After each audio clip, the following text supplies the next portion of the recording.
राधे राधे। भगवान श्री कृष्ण की एक बहुत प्यारी भक्त हुई जिनका नाम था कर्माबाई। कर्माबाई जगन्नाथपुरी में ही रहने लग गई थी। जब वो वृद्धावस्था में गई, वहीं पर रहकर ठाकुर जी की सेवा करती थी। तो जगन्नाथ महाप्रभु कर्माबाई के हाथ का खिचड़ी जो बना हुआ होता है ना, वो पाने आते थे। सुबह ब्रह्म मुहूर्त में आते थे।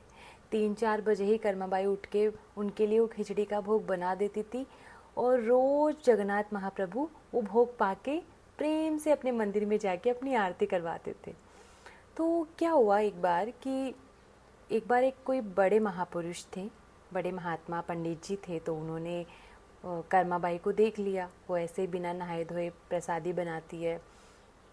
तो जब वो लकड़ियाँ लेने गई थी बाहर, तो उन महात्मा ने कहा कि कर्मा, तू ऐसे ही भोग बना देती है ठाकुर जी का, बल्कि तुझे तो नियमों का पालन करना चाहिए, ऐसे तो बहुत बड़ा पाप कर रही है। अब कर्मा बाई तो पाप और पुण्य नहीं जानती थी, वो तो बस भक्ति जानती थी।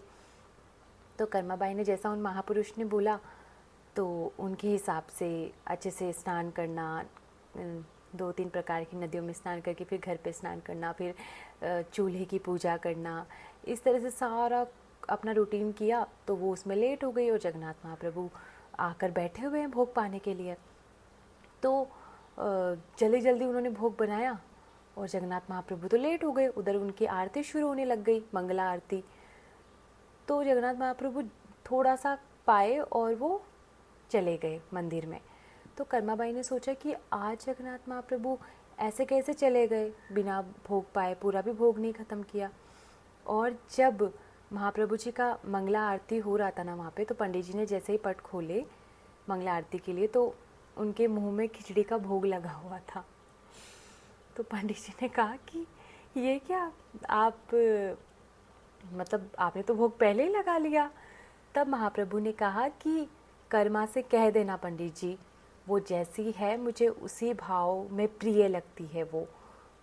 तो महाप्रभु ने भी कर्माबाई से यही बात कही कि आप जैसी मेरी भक्ति करते हो ना, वैसी भक्ति करो, क्योंकि मुझे भाव अति प्रिय है, मुझे भाव से भजो, भाव से।